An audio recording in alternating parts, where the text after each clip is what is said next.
Kisah Para Rasul 2 ayat 42.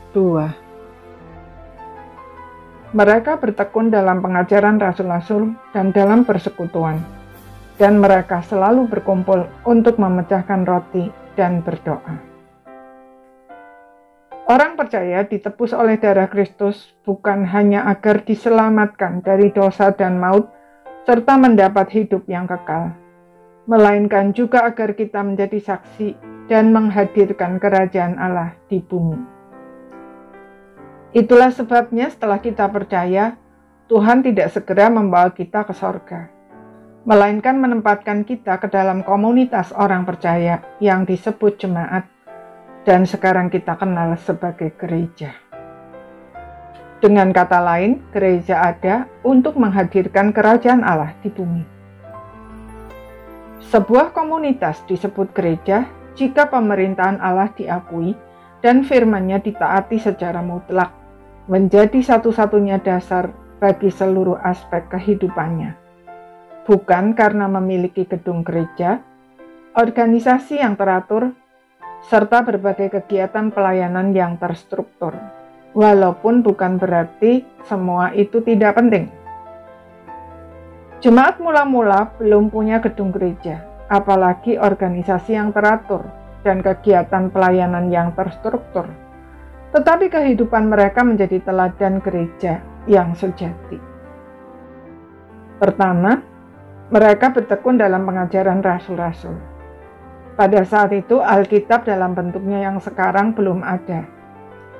Yang ada adalah pengajaran rasul-rasul dalam bentuk surat-surat kepada jemaat-jemaat.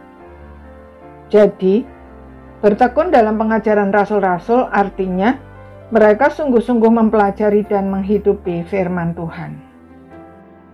Kedua, mereka bertekun dalam persekutuan. Persekutuan dalam bahasa Yunani koinonia, artinya saling berbagi hidup, berbagi milik, dan mengambil bagian dalam suatu pekerjaan pelayanan. Jadi bukan sekedar berkumpul lalu beribadah bersama, setelah itu pulang tanpa ada relasi apapun. Jemaat mula-mula satu dengan yang lain memiliki relasi yang sangat erat, bahkan jika ada yang membutuhkan bantuan dana, mereka tidak segan-segan menjual harta milik mereka untuk menolong. Ketiga, mereka selalu berkumpul untuk memecahkan roti dan berdoa bersama.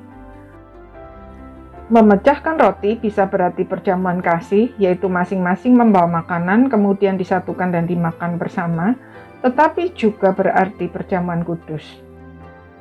Pada saat itu, perjamuan kudus tidak dirayakan secara formal, melainkan menjadi bagian dari perjamuan kasih.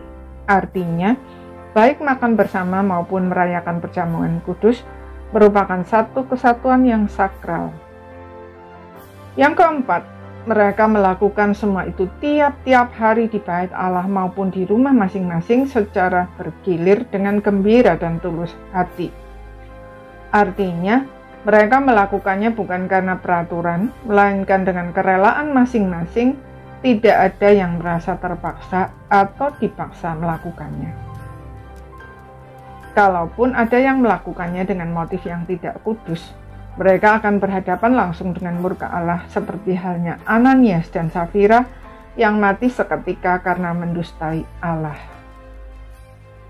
Itulah yang menyebabkan jemaat mula-mula bertumbuh dengan cepat dari 3.000 orang yang bertobat pada hari Pentakosta menjadi 5.000 orang.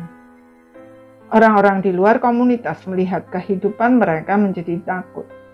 Maksudnya hormat dan kagum, serta rindu untuk menjadi bagian dari komunitas tersebut. Apakah kita rindu banyak orang tertarik untuk bergabung dengan komunitas kita? Mari kita mulai dengan diri kita sendiri, hidup sesuai dengan teladan jemaat mula-mula. Amin.